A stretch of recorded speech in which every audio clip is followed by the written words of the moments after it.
Welcome to this deep dive into one of the darkest and most unsettling tales in American history. Well, here it is. The photograph emerged from a cardboard box in a Knoxville estate sale on a humid Saturday morning in August, its sepia tones faded but still haunting in their clarity. A young couple stood on the wooden porch of an Appalachian cabin, the bride in a simple white cotton dress with lace at the collar, the groom in a dark suit that appeared slightly too large for his lean frame. Behind them, the Great Smoky Mountains rose in misty layers, their peaks disappearing into low-hanging clouds that threatened rain.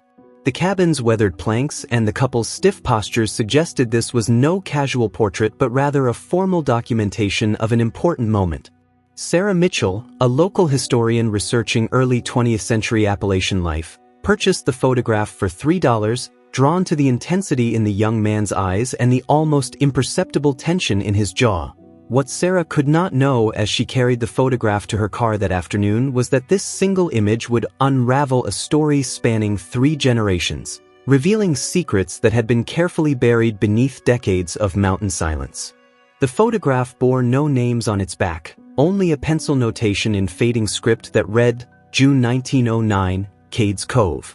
Sarah had spent the past 5 years documenting the lives of families in the remote valleys and hollows of East Tennessee, collecting oral histories and preserving photographs before they disappeared into landfills or were lost to house fires and floods. She had developed an instinct for which images contained untold stories, and this one practically vibrated with hidden narrative. Back in her small office at the university, Sarah scanned the photograph at high resolution, zooming in on details invisible to the naked eye. The bride's hands were clasped tightly at her waist, knuckles white with tension. The groom stood slightly apart from her, not touching, their bodies angled away from each other in a way that suggested unfamiliarity rather than intimacy. Most striking was the presence of 2 families arranged on either side of the couple, their faces bearing expressions that ranged from satisfaction to barely concealed resentment. The older man standing directly behind the groom had his hand firmly placed on the young man's shoulder in what could have been interpreted as paternal pride but, upon closer examination, appeared more like restraint. Sarah began her investigation by cross-referencing land records from Blount County in 1909, searching for marriages registered in June of that year within the Cades Cove area. The valley, nestled between the mountains, had been home to farming families since the early 1800s, isolated communities that developed their own customs and maintained fierce independence from the outside world. By 1909, however, that isolation was beginning to crumble under economic pressures and the encroachment of lumber companies that saw the ancient forests as nothing more than board feet waiting to be harvested. Sarah discovered that June 1909 had been a particularly difficult time for Cades Cove residents, with an unusually harsh winter followed by spring floods that had destroyed crops and left many families facing ruin. The marriage record she finally located listed the groom as Thomas Whitaker, age 23, and the bride as Elizabeth Garrison, age 19. The witnesses included names that appeared repeatedly in local records, suggesting prominent families with deep roots in the valley. Sarah's pulse quickened as she found Thomas Whitaker's name in subsequent land transfer documents. In July 1909, just 1 month after the wedding, a significant property exchange had occurred. The Whitaker family farm, comprising 140 acres of prime bottomland along Abrams Creek, had been saved from foreclosure through a complex arrangement involving the Garrison family, who owned the adjacent property and substantial timber rights on the surrounding mountainsides. The pieces began falling into place with the grim logic of economic necessity. Thomas Whitaker had not married Elizabeth Garrison out of love or even mutual affection. He had married her because his family faced losing everything they had built over 3 generations, and the Garrison family had offered a solution that came with an unbearable price.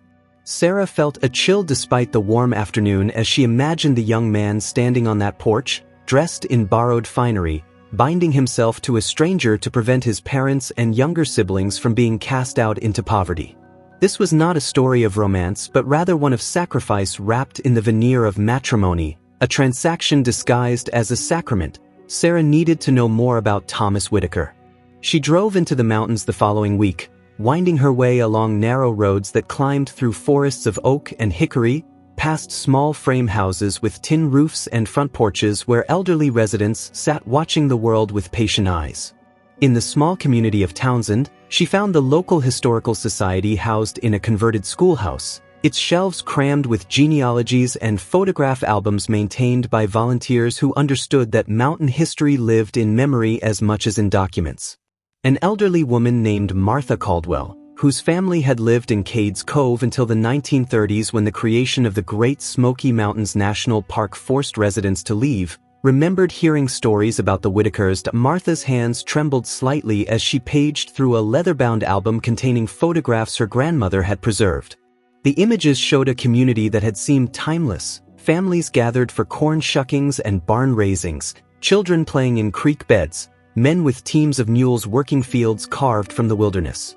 Martha explained that the Whitakers had been respected members of the community, known for their honesty and hard work. Thomas's father, Samuel Whitaker, had inherited the farm from his father and had worked the land with the dedication of a man who understood that the soil beneath his feet represented not just livelihood but identity and legacy. The winter of 1908 had been catastrophic, with temperatures dropping to record lows that killed livestock and destroyed stored crops. By spring, Samuel Whitaker had exhausted his credit with merchants in Maryville and faced a debt he could never repay through farming alone. The Garrison family, Martha continued, had been wealthier and more connected to the outside world. Elizabeth's father, Harrison Garrison, had made shrewd investments in timber rights when other families were selling their mountain land for pennies an acre, and he had the capital to weather bad seasons that broke smaller farmers. Martha's voice carried a note of distaste when she spoke about Harrison Garrison, describing him as a man who put profit above neighborly obligation and who had been known to drive hard bargains with desperate men. When Samuel Whitaker had come to him seeking a loan, Garrison had offered terms that seemed generous on the surface but contained a condition that revealed his true intentions. He would forgive the Whitaker debt and provide additional capital to rebuild the farm, but only if Thomas married Elizabeth, uniting the two properties and ensuring that future Garrison grandchildren would inherit the combined holdings. Sarah listened with growing sorrow as Martha described how the proposal had torn through both families. Thomas had been courting a young woman from the Shields family, a blacksmith's daughter named Rebecca who worked in the missionary school teaching mountain children to read. The relationship had been serious enough that families had expected an engagement announcement that spring. Thomas's decision to accept his father's demand that he marry Elizabeth instead had devastated Rebecca, who left Cades Cove shortly after the wedding and never returned. Thomas's mother, Mary Whitaker, had reportedly wept for days, understanding that her son was sacrificing his own happiness to preserve the family's survival but unable to find peace with the necessity of it. Elizabeth Garrison, meanwhile, had been equally trapped by the arrangement, entering a marriage with a man who regarded her not as a partner but as the human embodiment of his surrender. Martha pulled out a smaller photograph, this one showing Thomas Whitaker several years after the wedding. He stood beside a wagon loaded with corn, his face weathered beyond his years, eyes that had once held youthful intensity now dulled with resignation. He wore the same too-large suit from the wedding photograph, suggesting he owned only one set of formal clothes and that prosperity had not followed his sacrifice. Martha explained that Thomas and Elizabeth had lived in a small cabin built on the boundary between the two family properties, a physical manifestation of the merger that had saved the Whitaker farm but cost Thomas everything he had hoped his life would be. They had 3 children, born at careful intervals that suggested duty rather than passion, and Thomas had worked the land with grim determination, producing enough to keep both families afloat but never achieving the kind of success that might have justified his father's decision. Sarah spent the rest of the afternoon copying information from Martha's records and taking notes on the oral histories that painted a picture of life in Cades Cove during those years. The valley had operated on principles of mutual aid and collective survival, but it had also been a place where family obligation could override individual desire and where economic necessity forced people into choices that haunted them for decades. The marriage between Thomas and Elizabeth had been discussed in hushed tones, acknowledged as necessary but never celebrated, a reminder to younger generations that freedom in the mountains was always conditional and that the land demanded sacrifices from those who worked it. The Whitaker farm in early 1909 occupied a choice piece of bottomland where Abrams Creek made a gentle curve, creating soil so rich and dark that corn grew tall enough to hide a man on horseback.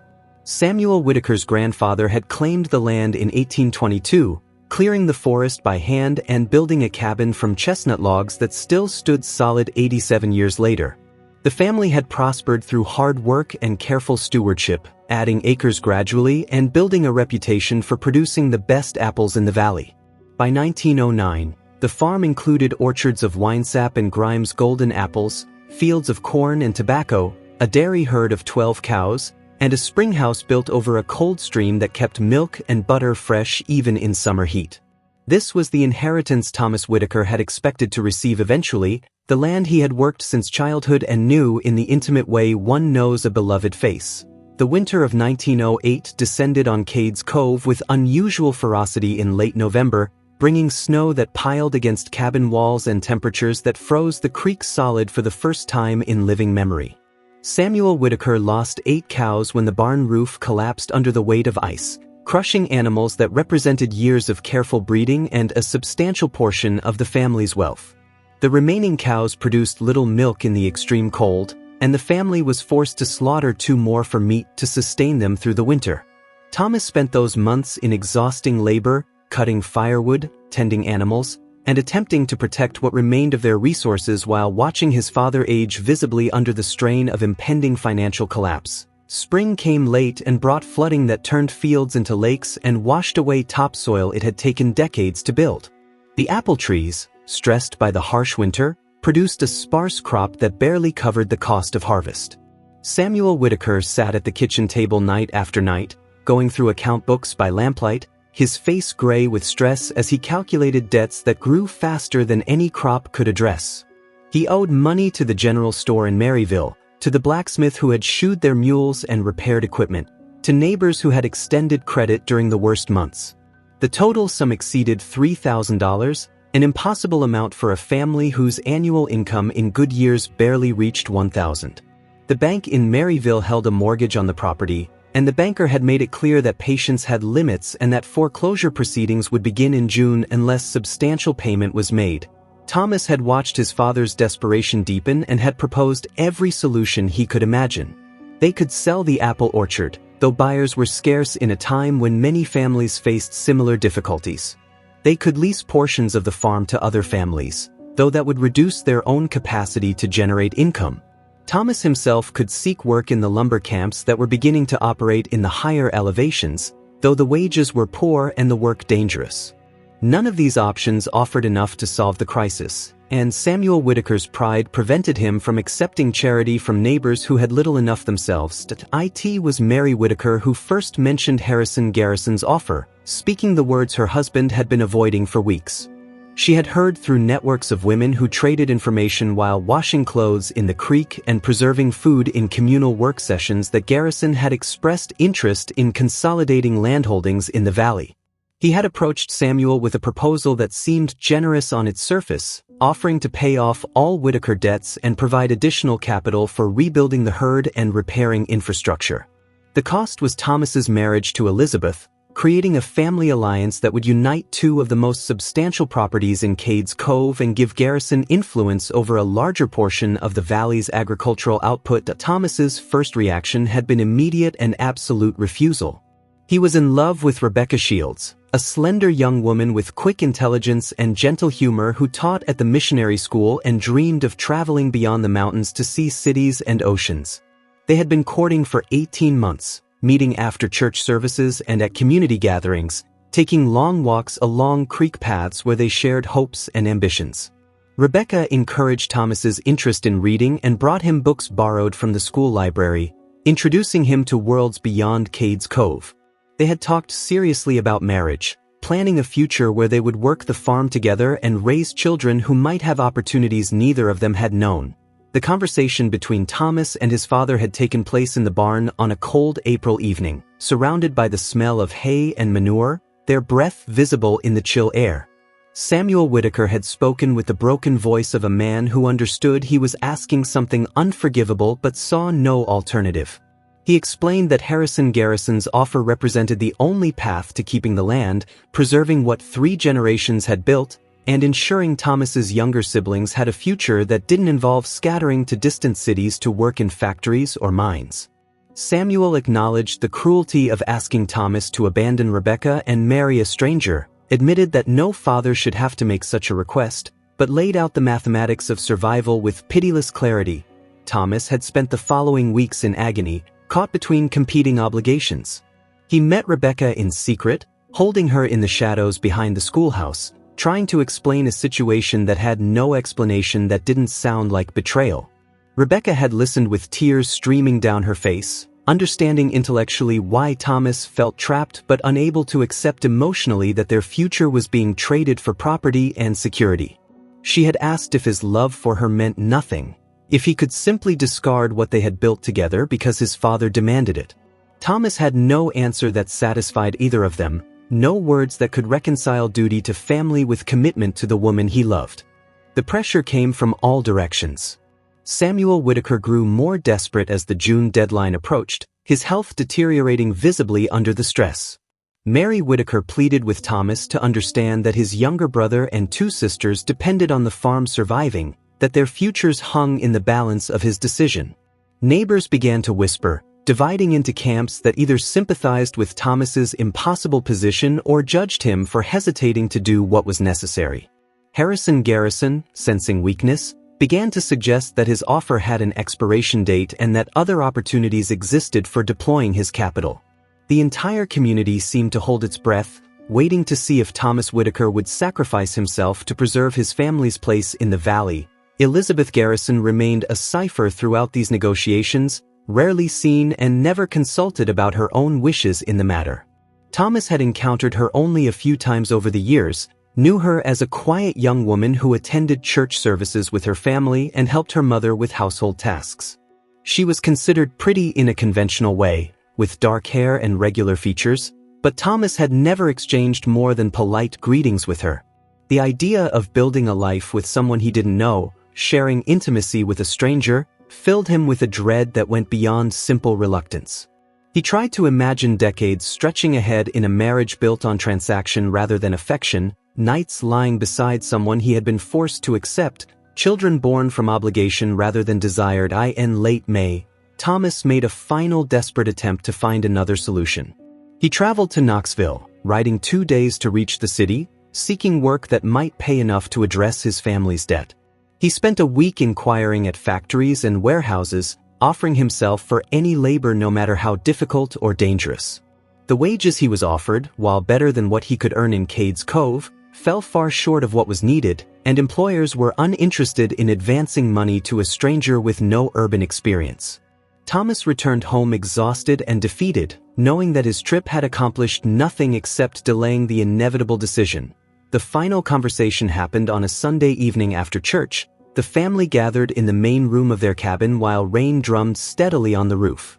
Samuel Whitaker laid out the situation one last time, his voice barely above a whisper, asking his son to make a choice. Thomas looked at his mother's tear-stained face, his siblings' frightened eyes, and felt the weight of 3 generations pressing down on him. He thought of his grandfather clearing land by hand, of his great-grandmother buried in the family cemetery on the hillside, of all the labor and sacrifice that had built what they were about to lose.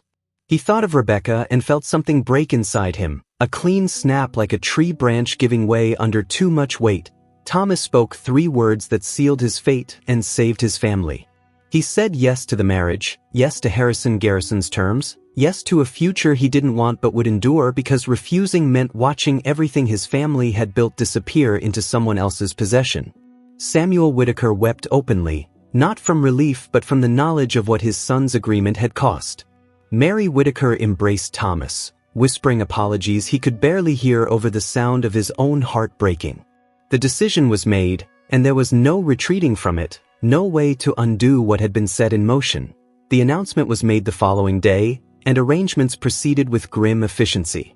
Harrison Garrison drew up legal documents that formalized the agreement, transferring money to pay off Whitaker debts and establishing terms for the property merger. The wedding was scheduled for June 15th, giving just 2 weeks for preparation. Thomas sent a letter to Rebecca, unable to face her directly, explaining his decision and releasing her from any obligation to wait for a future that would never come. Rebecca's response came in the form of her immediate resignation from the school and her departure from Cades Cove, leaving behind only a brief note that said she understood necessity but could not remain to watch him marry another woman. Thomas spent those final 2 weeks in a state of numb detachment, going through motions of farm work while feeling disconnected from his own body. He was fitted for the suit his father had purchased from a merchant in Maryville, dark wool that hung loose on his frame because he had lost weight during months of stress.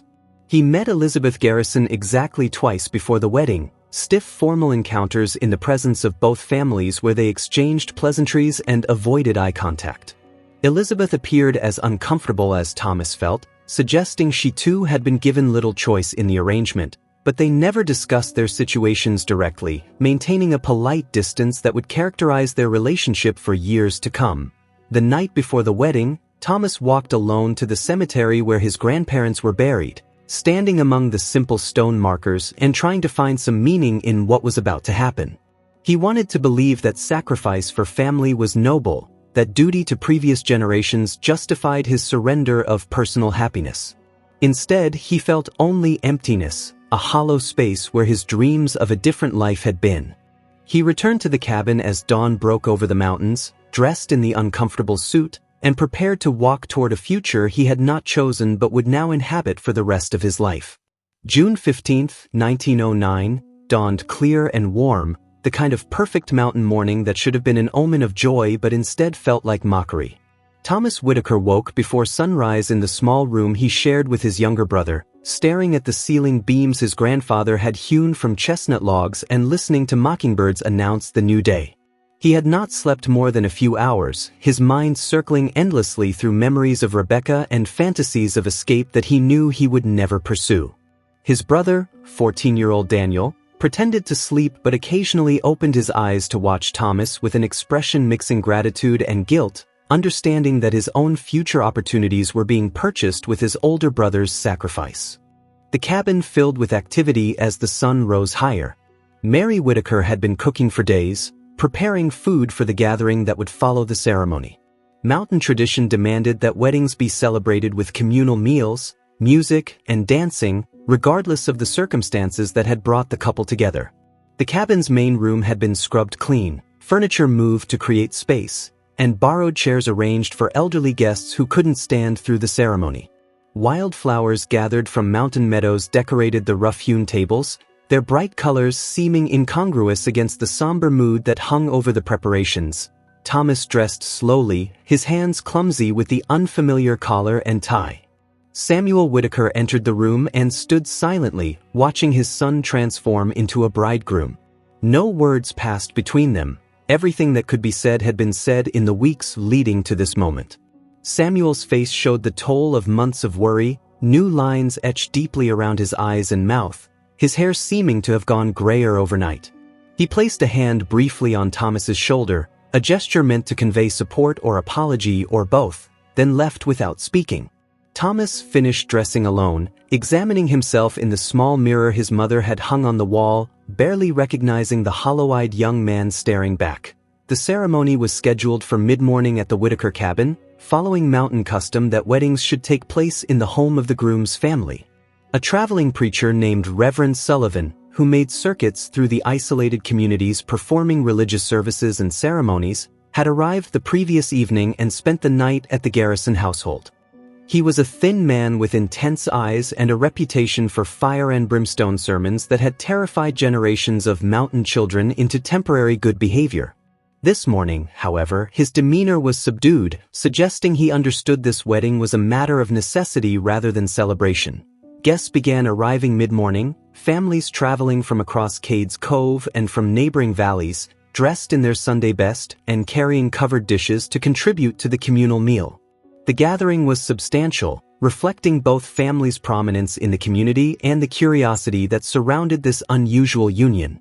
People clustered in small groups, speaking in low voices, their conversations mixing routine pleasantries with speculation about what kind of marriage could emerge from such inauspicious beginnings. Several older women clucked disapprovingly, remembering their own wedding days and feeling sympathy for a young man being forced into a marriage arranged for financial convenience rather than affection. Thomas stood on the porch as guests arrived, accepting congratulations that sounded hollow and shaking hands that gripped his with varying degrees of sympathy. His younger siblings moved through the crowd, serving cider and coffee, their faces showing pride mixed with unease. Friends Thomas had known since childhood approached with uncertain smiles, unsure how to acknowledge what everyone knew but no one openly discussed. The absence of Rebecca Shields was conspicuous. Several people asked about her with false casualness, fishing for details about her departure that Thomas refused to provide. He maintained a fixed expression of polite blankness, retreating into himself and focusing on simply enduring the next few hours. The Garrison family arrived in a wagon pulled by a matched pair of bay horses, a display of wealth that caused murmuring among guests who traveled on foot or in more modest vehicles. Harrison Garrison descended first, a broad-shouldered man in his 50s with the confident bearing of someone accustomed to having his wishes fulfilled. His wife, Catherine, followed, a thin woman with sharp features and an expression of satisfaction that suggested she viewed this marriage as a successful business transaction. Behind them came Elizabeth, wearing a white cotton dress that had been carefully sewn for the occasion, her dark hair arranged in an elaborate style that would have taken hours to achieve. She moved with visible reluctance, her eyes downcast, hands clutching a small bouquet of mountain laurel with enough force that her knuckles showed white. Thomas saw his bride for the first time that morning as she approached the cabin, and what struck him most powerfully was her expression of resigned terror that probably mirrored his own. Elizabeth was 19 years old, still carrying some softness of adolescence in her face, and she looked even younger in her wedding dress, more like a child playing at adulthood than a woman entering marriage. Their eyes met briefly as she climbed the porch steps, and in that moment Thomas recognized a fellow prisoner, someone equally trapped by family expectation and economic necessity. The recognition brought no comfort, only a shared understanding that they were both being sacrificed to forces beyond their control. The ceremony began with Reverend Sullivan calling for quiet and asking guests to gather close. Thomas and Elizabeth stood facing each other on the porch, families arranged on either side in a configuration that emphasized the transactional nature of the event. Harrison Garrison stood directly behind Elizabeth, one hand resting possessively on her shoulder in a gesture that appeared protective but communicated ownership. Samuel Whitaker took his position behind Thomas, his presence both support and reminder of why this ceremony was happening. The photographer Harrison had hired, an unusual expense that demonstrated his wealth, set up his equipment on a tripod, preparing to document the moment that would unite two families and save one from ruin. Reverend Sullivan opened with prayer, his voice rising and falling in the rhythmic cadences mountain preachers cultivated to carry across outdoor gatherings. He spoke about the sanctity of marriage, the importance of family, and the obligations spouses owed each other and their communities. His words washed over Thomas without penetrating his consciousness. He was focused on Elizabeth's face, watching small muscles twitch around her eyes and mouth, seeing evidence of the internal struggle she was waging to maintain composure. She had not chosen this any more than he had, Thomas realized, and whatever anger he felt about his situation should not be directed at her. They were both victims of decisions made by fathers who valued property and status over their children's happiness. The vows were traditional, simple words that had bound mountain couples together for generations. Thomas spoke his promises in a voice that came from somewhere outside himself, hearing the words but not connecting to their meaning. He promised to love, honor, and cherish Elizabeth, to provide for her and protect her, to remain faithful in all circumstances. The promises felt like lies even as he spoke them, not because he intended to break them but because they described a relationship that didn't exist and might never develop. Elizabeth's voice trembled as she made her own vows, barely audible above the sound of wind moving through the trees, each word seeming to cost her enormous effort. The exchange of rings happened quickly, simple gold bands that Harrison Garrison had provided, sliding onto fingers that neither party seemed to recognize as their own. Thomas felt the metal settle into place on his hand and experienced a wave of something close to panic, a visceral rejection of this symbol that marked him as belonging to someone he didn't know. He fought the urge to tear the ring off and run, To abandon everything and everyone, consequences be damned. The moment passed, discipline reasserting itself, and he remained standing with his hand extended, allowing the ritual to continue. Reverend Sullivan pronounced them husband and wife with a solemnity that suggested he was performing a funeral rather than a wedding. He invited Thomas to kiss his bride, and Thomas leaned forward stiffly, pressing his lips briefly to Elizabeth's forehead in a chaste gesture that satisfied custom without suggesting intimacy. Elizabeth's eyes remained tightly closed throughout, her body rigid with tension. Applause rose from the assembled guests, dutiful rather than enthusiastic, acknowledging the completion of a ceremony everyone had witnessed but few celebrated.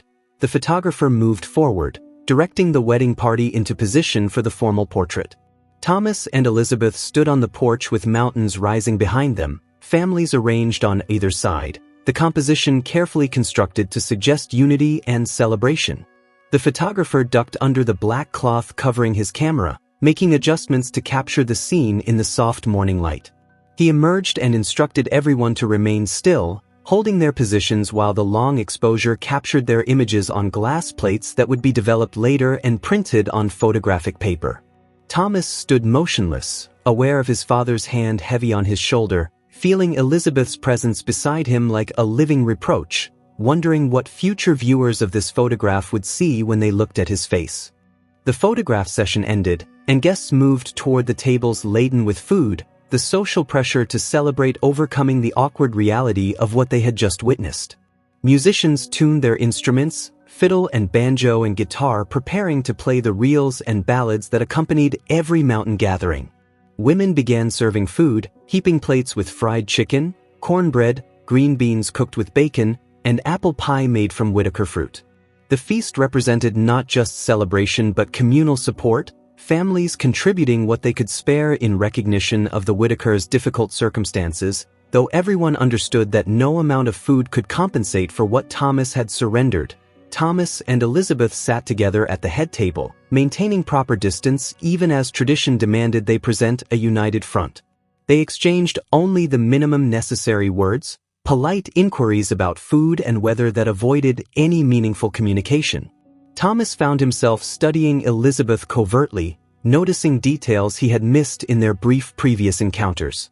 She had delicate hands with long fingers, and she moved with unconscious grace when she thought no one was watching. Her eyes, when she briefly lifted them from her plate, were a striking gray-green that might have been beautiful in different circumstances. Thomas felt a stab of guilt, recognizing that Elizabeth was paying as high a price as he was, forced into marriage with a man who regarded her as an obligation rather than a partner. The afternoon wore on with the familiar rhythms of mountain celebration. Musicians played and guests danced, elderly couples moving through steps they had performed for decades while younger people watched and learned. Children ran between the tables, sticky with pie filling and drunk on the freedom of adult distraction. Men gathered in small groups to discuss crops and weather and local politics, while women cleaned dishes and exchanged news and gossip. The normalcy of it all felt surreal to Thomas, who moved through the festivities like a ghost, present in body but absent in spirit, performing the role of grateful bridegroom while feeling nothing but emptiness. As evening approached, guests began departing, calling out final congratulations and well wishes as they headed toward homes scattered across the valley. Harrison Garrison approached Thomas with documents requiring signatures, legal papers that formalized the transfer of money and the establishment of property arrangements that bound the two families together. Thomas signed where indicated, his hands steady despite internal trembling, watching ink dry on contracts that made official what the ceremony had begun. Harrison shook his hand with satisfaction, speaking about future plans for expanding agricultural operations and increasing timber harvest, treating Thomas as a business partner rather than a son-in-law. The conversation lasted only minutes but confirmed what Thomas had known all along. This marriage had nothing to do with building a family and everything to do with consolidating economic power. As darkness fell, Thomas and Elizabeth were escorted to the small cabin that had been hastily prepared for them, built on the boundary line between the two properties and furnished with items contributed by both families. The cabin consisted of a single room with a bed, a table, 2 chairs, and a stone fireplace, basic shelter that would serve as their home until they could build something larger. Guests made ribald jokes about wedding nights and marital obligations, their humor forced and uncomfortable, before finally leaving the couple alone. Thomas and Elizabeth stood on opposite sides of the small room, neither speaking, the silence heavy with everything that remained unsaid. Elizabeth broke the silence first, her voice barely audible. She expressed that she understood Thomas had not wanted this marriage, that she knew about Rebecca, and that she harbored no illusions about the nature of their arrangement. She suggested they could be civil to each other, fulfill their obligations to their families, and perhaps find some kind of peaceful coexistence even if they never developed genuine affection. Her words were practical, acknowledging reality without bitterness, and Thomas felt something close to respect for her honesty. He agreed to her terms, promising to treat her with courtesy and provide for her material needs, even if he could not promise love or devotion. They established the parameters of their shared life that night, negotiating boundaries and expectations with the awkward formality of strangers forced into intimacy. They would share the cabin and present a united front to their families and the community. They would fulfill their physical obligations sufficiently to produce children, ensuring the continuation of both family lines. They would work together to build a successful farm that would justify their parents' decision to force this union. What they would not do, both understood without stating explicitly, was pretend to emotions they did not feel or seek from each other the kind of companionship that married couples were supposed to share. Thomas lay awake long after Elizabeth had fallen into exhausted sleep, staring at the ceiling beams barely visible in the darkness and thinking about the life he had traded away. He thought about Rebecca and wondered where she had gone, whether she thought of him, whether she would eventually find someone who could give her the love and freedom he had been forced to deny her. He thought about the decades stretching ahead in this cabin with a woman who was now legally his wife but would probably never be more than a tolerated presence. He wondered if duty and sacrifice were truly virtuous or if they were simply other names for cowardice, for unwillingness to stand up and choose one's own path even when choosing meant watching others suffer. No answers came in the darkness, only the sound of Elizabeth's breathing and the distant cry of an owl hunting in the forest. The first year of Thomas and Elizabeth's marriage unfolded with the grinding inevitability of seasons, each day bringing labor that left little energy for reflection on the circumstances that had bound them together. They rose before dawn and worked until darkness fell, tending crops and animals, repairing buildings and fences, performing the endless tasks that subsistence farming demanded. They developed a routine of efficient cooperation, moving around each other in the small cabin with the practiced avoidance of people sharing space without sharing lives. They spoke when necessary, coordinating work and making decisions about farm management, but rarely engaged in the kind of conversation that built intimacy. They were business partners inhabiting the same dwelling, fulfilling obligations while carefully maintaining emotional distance. Thomas worked the combined properties with determination bordering on obsession, pouring his grief and frustration into physical labor that left him exhausted enough to sleep without dreams. He expanded the cornfields, planted additional apple trees, and improved irrigation systems that made the bottomland even more productive. Harrison Garrison had kept his word about providing capital for improvements, and Thomas used the money strategically, purchasing equipment and livestock that increased the farm's output. The work gave him purpose and allowed him to feel that his sacrifice was producing tangible results, that he was building something of value even if the cost had been unbearably high. Elizabeth proved herself a capable farmer's wife, skilled in the domestic arts mountain women mastered and willing to work alongside Thomas in the fields when needed. She maintained the cabin with meticulous care, grew vegetables in a garden she cultivated near the springhouse, and preserved food for the winter months with efficiency that impressed even her critical mother.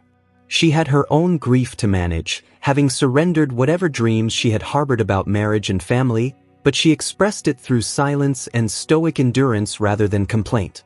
She and Thomas achieved a kind of peace based on mutual respect and shared hardship, if not affection.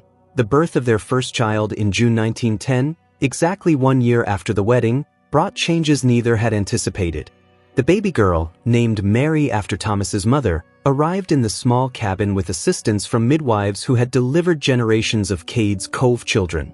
Thomas had expected to feel nothing beyond duty toward a child conceived in obligation rather than love, But when the midwife placed the tiny bundle in his arms, something shifted inside him. The baby had Elizabeth's eyes and his mother's chin, a perfect fusion of two families, and she was utterly innocent of the circumstances that had brought her into existence. Thomas felt a surge of protective love so powerful it frightened him, a connection that went beyond rationality to something primal and overwhelming. Elizabeth experienced a similar transformation, her careful emotional control dissolving in the face of maternal instinct. She held their daughter with tender ferocity, speaking to the baby in soft tones Thomas had never heard her use, revealing depths of feeling she had successfully hidden throughout their marriage.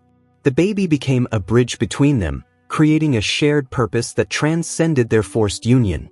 They were no longer just unwilling partners in a business arrangement but parents responsible for a new life, and that responsibility demanded they build something more substantial than mere coexistence. Over the following years, 2 more children arrived, a son named Samuel in 1912 and another daughter, Clara, in 1915. Each birth deepened the bond between Thomas and Elizabeth, transforming their relationship from tolerated partnership to genuine, if quiet, affection. They never discussed the change, never acknowledged that something approaching love had developed between them, but it manifested in small gestures of care and consideration. Thomas began bringing wildflowers to Elizabeth from his work in the fields, and she made his favorite foods without being asked. They started sitting together on the porch in the evenings after the children were asleep, not talking much but enjoying companionable silence while watching fireflies dance in the darkness. The farm prospered through careful management and relentless labor. Thomas became known throughout the valley as a skilled and innovative farmer, respected for his ability to coax maximum productivity from the land while maintaining sustainable practices. The apple orchard produced fruit that won prizes at the county fair, and the corn harvest consistently exceeded expectations. The family remained frugal, living simply despite growing prosperity, saving money and reinvesting in improvements that increased land value. Harrison Garrison, watching his son-in-law's success, gradually developed grudging respect for Thomas, acknowledging that the marriage he had forced had produced outcomes beyond simple property consolidation.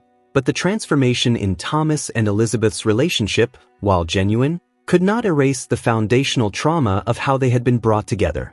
Thomas still thought about Rebecca, wondering what life might have been if he had chosen differently, if he had found the courage to refuse his father's demands and accept the consequences. He loved Elizabeth in the way one loves a trusted companion who has shared hardship and built something meaningful together, but he knew this was different from the passionate devotion he had felt for Rebecca, the sense of possibility and adventure that had characterized their courtship. He had learned to live with loss, to find satisfaction in duty fulfilled and children raised, but part of him remained permanently in mourning for the life he had not lived. Elizabeth carried her own complicated feelings about their marriage, grateful for the stability and genuine partnership they had developed but aware that she had been used as a commodity in her father's business dealings. She loved Thomas and their children, found satisfaction in their life together, yet sometimes felt anger at a system that had treated her as property to be transferred rather than a person with agency and desires. She had made peace with her circumstances through pragmatism and determination, but she understood that acceptance was not the same as justice and that being content with what one had built did not mean the original wrong had been righted. The 1920s brought changes to Cades Cove that would ultimately destroy the world Thomas and Elizabeth had sacrificed so much to preserve. The federal government began purchasing land throughout the Great Smoky Mountains, assembling parcels for what would become a national park. Families who had lived in the mountains for generations were given ultimatums: sell your property at government-determined prices or face condemnation and forced removal. The creation of the park was presented as progress, as preserving wilderness for future generations, but for families like the Whitakers and Garrisons, it meant the loss of everything their ancestors had built, the erasure of a way of life that had sustained communities for more than a century. Thomas fought the park creation with the same determination he had brought to farming, attending public meetings and writing letters to politicians, arguing that mountain families should not be displaced, to create recreational opportunities for wealthy tourists.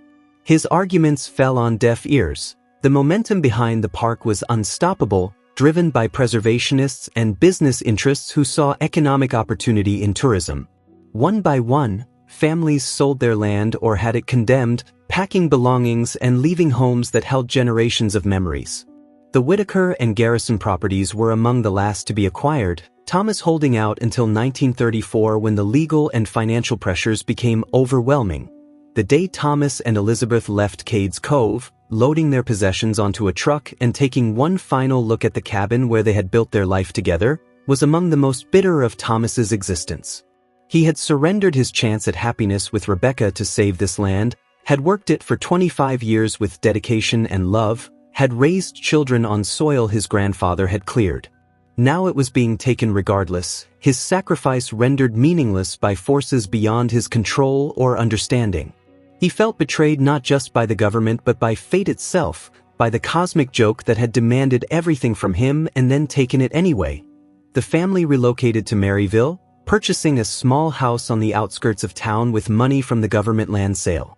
Thomas worked various jobs, never finding the same satisfaction he had known in farming but providing adequately for his family. Elizabeth adapted to town life with characteristic pragmatism, joining church groups and finding community among other displaced mountain families.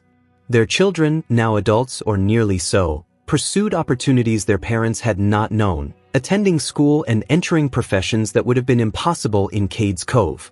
Samuel became a teacher, Mary married a shopkeeper, and Clara eventually attended nursing school, careers that represented the modern world their parents' sacrifice had inadvertently prepared them for.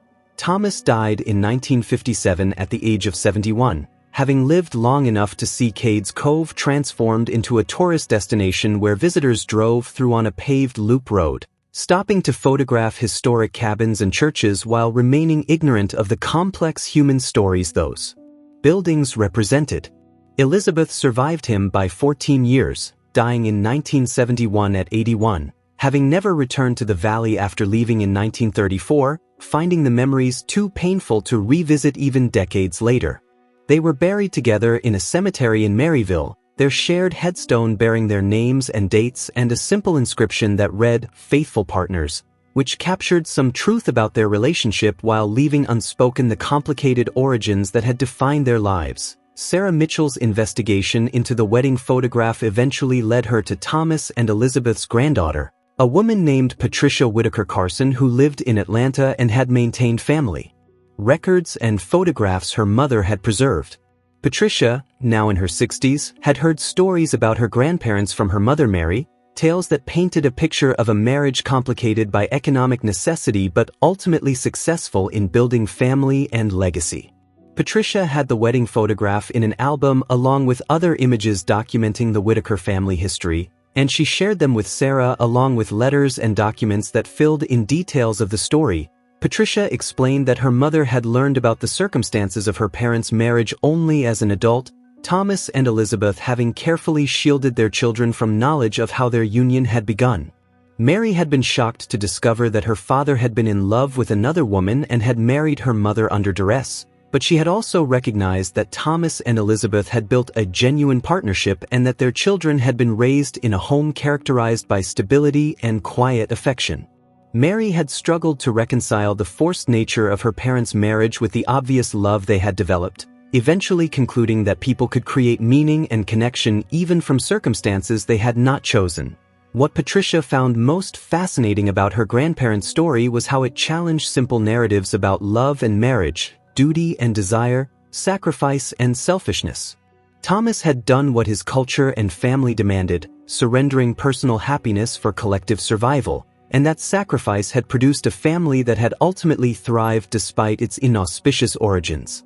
Yet Patricia wondered if the cost had been too high, if cultures that demanded such sacrifices were ethical, if her grandfather's life had been diminished by never knowing what might have been with Rebecca.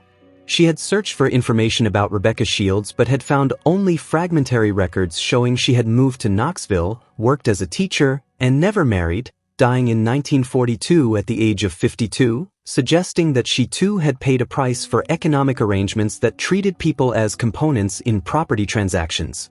Sarah's research culminated in an exhibit at the East Tennessee History Museum, featuring the wedding photograph alongside documents and artifacts that told the story of Thomas and Elizabeth Whitaker and the broader context of forced marriages and family obligation in early 20th century Appalachia.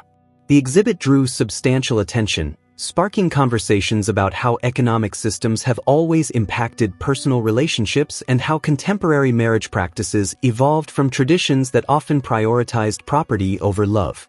Visitors stood before the wedding photograph, studying the faces of the young couple and the families arranged around them, recognizing in their expressions the weight of expectations and obligations that had shaped mountain life. The photograph that Sarah had purchased for $3 at an estate sale became a window into a world that had disappeared, a reminder that history was not just dates and events but individual lives marked by choices both made and imposed. Thomas Whitaker's face in that photograph, with its barely controlled tension and resignation, represented countless young men and women throughout history who had been forced to sacrifice personal desire for family survival, who had carried the weight of others' needs while surrendering their own dreams.